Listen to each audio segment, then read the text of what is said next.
Pohon pepaya tiada berduri, tumbuh bersama bunga melati. Izinkan saya perkenalkan diri, Fildinia Syavoni nama diberi. Salam sejahtera dan salam Malaysia Madani. Saya Fildinia Syavoni anak Polus dari kelas Matematik 3, PI SMP Ambilan Jun 2023, Keluaran 2028. Ini merupakan tugasan 1 bagi kursus GISC 1082. Persembahan ini mengandungi 2 topik yang akan saya khususkan kepada persempadanan ruang laut dan kemelesetan ekonomi global tahun 2008 hingga 2009. Sebelum itu, saya akan menerangkan apa itu sempadan. Sempadan merupakan garis yang membahagikan satu kawasan geografi dengan satu kawasan yang lain. Terdapat beberapa jenis sempadan seperti sempadan antarabangsa, sempadan informal, maupun sempadan dalam negara. Sempadan informal terbentuk akibat perbezaan budaya, kumpulan etnik dan anutan agama sesuatu kelompok masyarakat. Sempadan dalam negara pula bertujuan untuk memudahkan pentadbiran sesebuah negara dengan membahagikan negara tersebut kepada beberapa buah negeri, wilayah maupun daerah.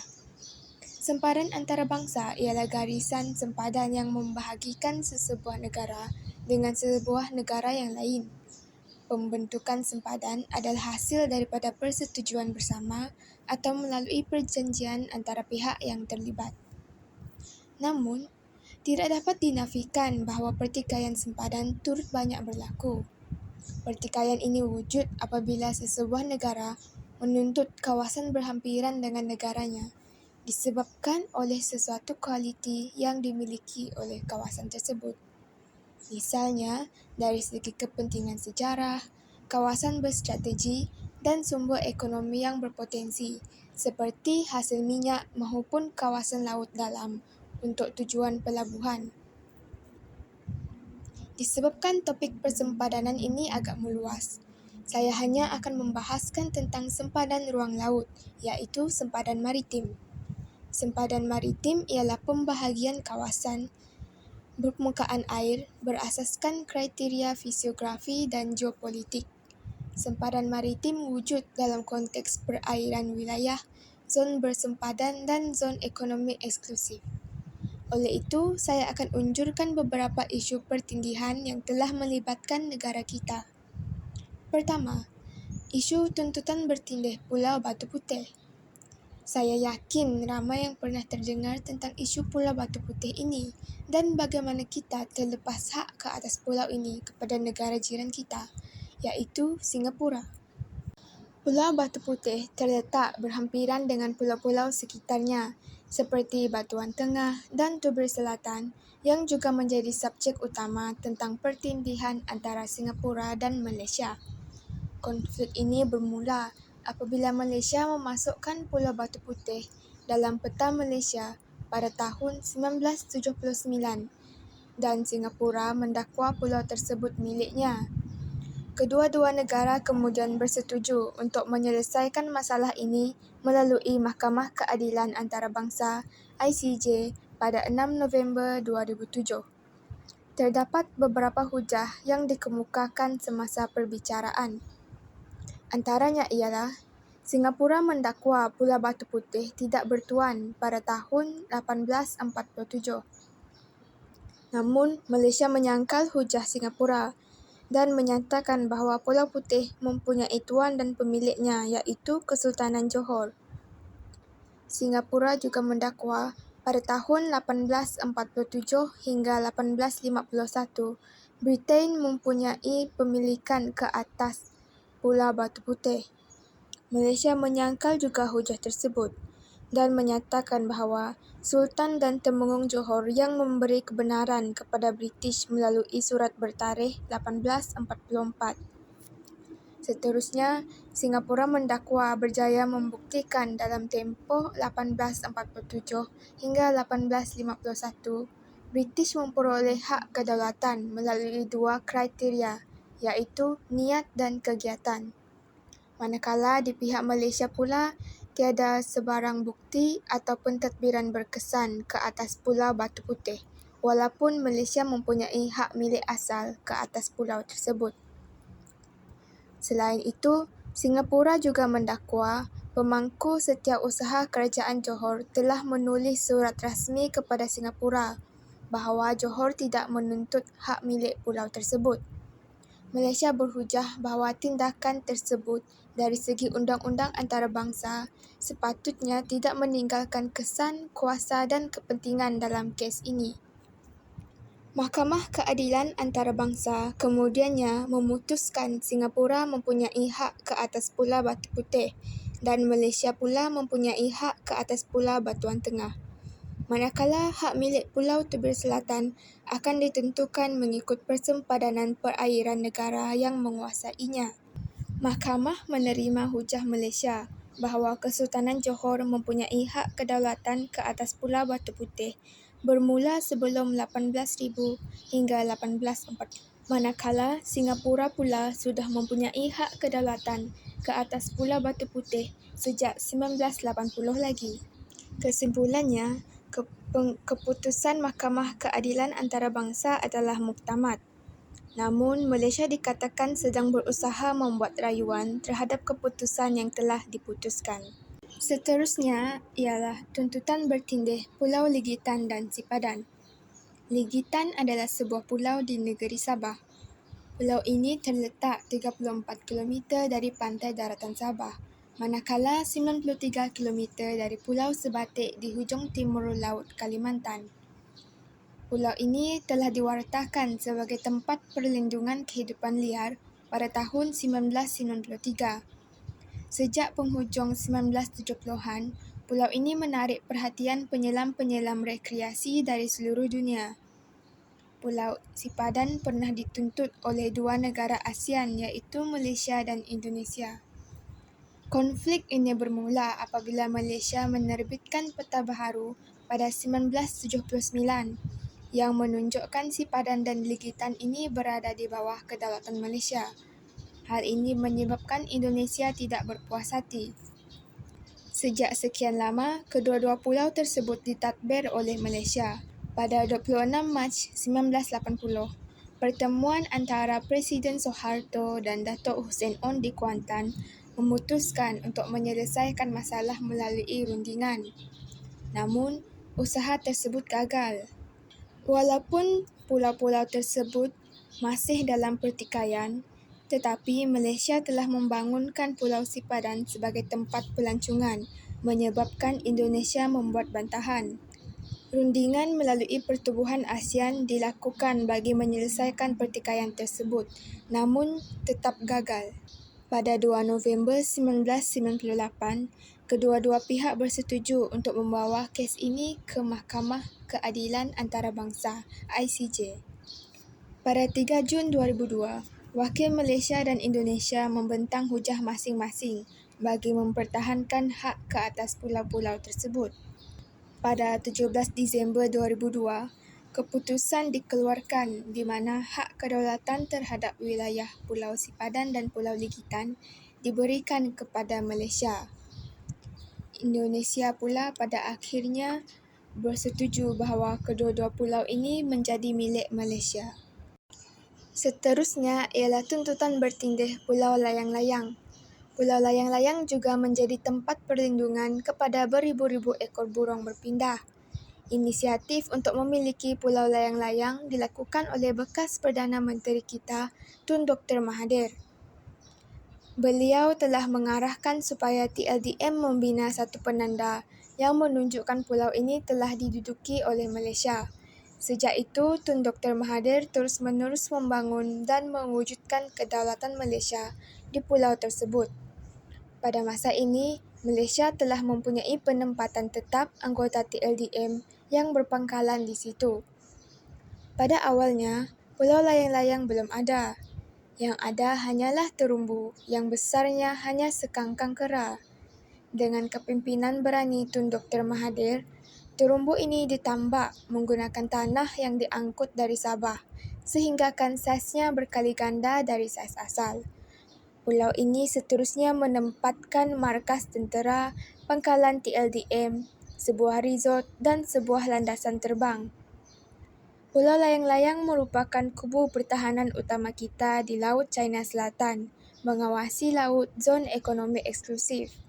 Pulau layang-layang wujud ketika China menuntut seluruh Laut China Selatan sehingga ke pesisir Sabah dan Sarawak. Laut China Selatan merupakan laluan perhubungan antara Lautan Pasifik di timur dan Lautan Hindi di barat.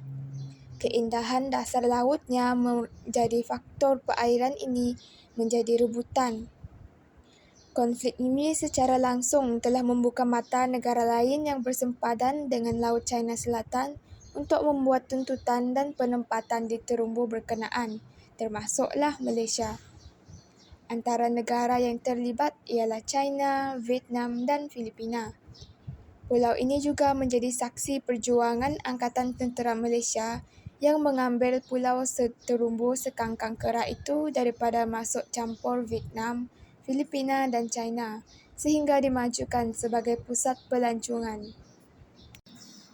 Akhir sekali ialah ketegangan dan konflik di Spratly. Sejak 1946, tercetus pertikaian yang tiada kesudahan. Kepulauan Spratly telah menjadi perebutan 6 negara antara China, Taiwan, Malaysia, Brunei, Vietnam dan Filipina. Hal ini kerana kepulauan ini mempunyai kedudukan yang strategik dan menjadi laluan kapal pedagang menghubungkan pelabuhan utama di Asia Pasifik. Kepulauan ini berada 80 km dari barat laut Bintulu Sarawak dan kira-kira 1,800 km dari China. Mempunyai kira-kira 750 terumbu karang termasuk terumbu layang-layang, iaitu yang telah dimajukan Malaysia sebagai lokasi pelancongan tercantik di Asia, menjadi pulau buatan iaitu Pulau Layang-Layang. Kepulauan ini menjadi tuntutan bertindih antara China, Brunei, Vietnam, Filipina, Indonesia dan Malaysia. Bukan sahaja kerana ia kaya dengan telaga minyak, tetapi mewah dengan sumber makanan dan ekonomi, serta perikanan yang penting. Untuk menguatkan lagi tuntutan ini, Malaysia menunjukkan penguasaan ke atas kepulauan ini dengan banyak tanah dari Sabah yang dibawa untuk menambak terumbu layang-layang menjadi sebuah pulau buatan 14 km persegi dan dilengkapi dengan landasan pesawat. Malaysia turut mempunyai kubu pertahanan dan lengkap dengan meriam serta helipad di Terumbu Ubi dan Terumbu Mantanani. Hal ini menunjukkan strategi Malaysia dengan membawa pembangunan yang paling pesat di kepulauan itu berbanding negara lain. Walaupun Filipina yang menguasai pulau yang paling besar di Kepulauan Spratly dan kesemua negara lain hanya memiliki terumbu-terumbu kecil sahaja. Malaysia menunjukkan bahawa Malaysia mampu membawa masuk bertantan pasir untuk mengubah terumbu layang-layang menjadi sebuah pulau buatan. Kawasan tuntutan Malaysia juga mempunyai kadar simpanan minyak dan gas yang paling kaya. Malaysia turut membina pangkalan kapal selamnya di Teluk Sepanggar Sabah sebagai persediaan menghadapi sebarang konflik di Spratly dan juga sebagai senjata cegah rintang apabila terpaksa menghadapi kuasa besar seperti China. Tentera Laut Diraja Malaysia (TLDM) telah melakukan pelbagai strategi bagi memastikan keselamatan dan kedaulatan negara sentiasa terpelihara. Antaranya adalah menghantar anggota TLDM menduduki pulau-pulau dan terumbu termasuk dalam kedaulatan negara Malaysia serta membangunkan alatan tentera dengan menambah aset-aset TLDM di kepulauan tersebut. Malaysia juga sering menjalankan latihan ketenteraan yang komprehensif. 5 daripada 6 terumbu yang dimiliki Malaysia telah dibangunkan sebagai kubu pertahanan. Topik 2. Isu ekonomi semasa dan implikasinya terhadap negara. Saya akan membahaskan isu kemelesetan ekonomi global tahun 2008 hingga 2009. Krisis ekonomi global pada tahun 2008 bermula di Amerika Syarikat dan telah menular ke seluruh dunia. Misalnya di negara Eropah seperti di Iceland, sistem kewangan negara itu hampir runtuh sehingga kan Iceland terpaksa membuat pinjaman daripada negara-negara jiran dan International Monetary Fund (IMF). Dirasa juga kebanyakan pelabur asing menarik pelaburan keluar dari Rusia sehingga menyebabkan pertumbuhan ekonomi Rusia merudum. Situasi sama juga berlaku di Afrika, terutamanya Afrika Selatan, di mana pertumbuhan ekonomi negara itu merosot akibat penurunan permintaan dalam sektor pelombongan dan industri. Krisis ekonomi global tahun 2008 ini dikenali sebagai The Great Recession, yang memperlihatkan kemelesetan ekonomi pasca perang, ditandai dengan dua ciri utama, iaitu Gross Domestic Product dan kadar pengangguran. Gross Domestic Product sesebuah negara menunjukkan penurunan mendadak dan GDP global pada waktu itu mengecil sebanyak 2%. Pengangguran yang tidak dijangka juga wujud bila mana pekerja sedia ada diberhentikan, malah individu yang ingin memulakan pekerjaan pula tidak mendapat peluang. Terdapat kesan kemelesetan ekonomi 2008 ini. Yang pertama, harga komoditi khususnya harga petroleum melambung tinggi. Pada Januari, $100 minyak setong, manakala pada Julai, $147 setong. Namun, pada separuh kedua tahun 2008, harga jatuh menjunam kerana kurang permintaan.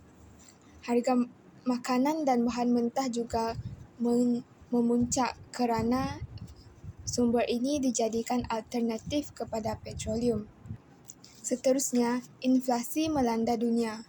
Penyebab inflasi adalah seperti lebihan bekalan wang, spekulasi komoditi, kegagalan pertanian, peningkatan kos import dari China, kenaikan permintaan makanan dan komoditi di pasaran. IMF menunjukkan bahawa inflasi adalah pada tahap tertinggi di negara pengekspor minyak. Kenaikan harga minyak dan makanan banyak berlaku. Inflasi juga menjadi di negara-negara maju, namun tidak seteruk yang dialami negara-negara membangun. Seterusnya, berlaku juga pengangguran. Pertubuhan buruh antarabangsa menganjurkan bahawa sekurang-kurangnya 20 juta pekerja hilang pekerjaan menjelang tahun 2009, terutamanya dalam sektor pembinaan, harta tanah, perkhidmatan kewangan dan kereta. Hal ini akan meningkatkan pelbagai masalah sosial dan jenayah yang perlu ditangani oleh pihak kerajaan dan masyarakat. Yang keempat, perdagangan merosot. Berlaku lambakan barangan dan perkhidmatan yang menjejaskan mutu dan kestabilan ekonomi negara pengekspor. Harga barangan komoditi jatuh merudum dan tidak mempunyai nilai keuntungan. Barang import bertambah mahal, menyebabkan pengeluar mengambil kesempatan memindahkan kos komponen yang diimport. Hal ini mengakibatkan kenaikan harga barang terhadap pendapatan isi rumah dan penurunan nilai gaji. Yang kelima ialah keluaran dalam negara kasar. Keluaran dalam negara kasar KDNK merosot. Sebagai contoh, KDNK di Kanada dilaporkan susut sebanyak 0.1%. Akibat kemerosotan industri pelombongan minyak dan gas sebanyak 1.2%. Keluaran pembinaan di Kanada jatuh 0.4%. Utiliti pula jatuh 1.3%, manakala hasil pertanian juga menyusut 0.9%. Seterusnya, berlaku juga kemerosotan nilai mata wang. Amerika Syarikat memasuki tahun 2008 dengan mengalami pembetulan pasaran perumahan, krisis gada janji subprima dan kemerosotan nilai dolar. Nilai mata wang setiap negara dipengaruhi oleh dasar ekonomi yang diambil kerajaan ataupun bank pusat negara tersebut. Oleh sebab itu, ramai negara mengalami kemerosotan nilai mata wang akibat kemelesetan ekonomi yang terjadi. Akhir sekali, berlaku krisis kewangan. Terdapat beberapa negara yang sangat terkesan, misalnya Greece, Ireland dan Portugal. Negara-negara ini meminjam wang daripada IMF. Greece juga melakukan langkah penjimatan dan memohon pinjaman dari European United dan IMF. Maka dengan ini berakhirlah persembahan saya mengenai topik-topik yang dikemukakan sebentar tadi. Pergi memancing ke Sungai Sula, nila dipancing di hari senja. Salam undur diri dari saya untuk pendengar-pendengar semua. Terima kasih atas perhatian.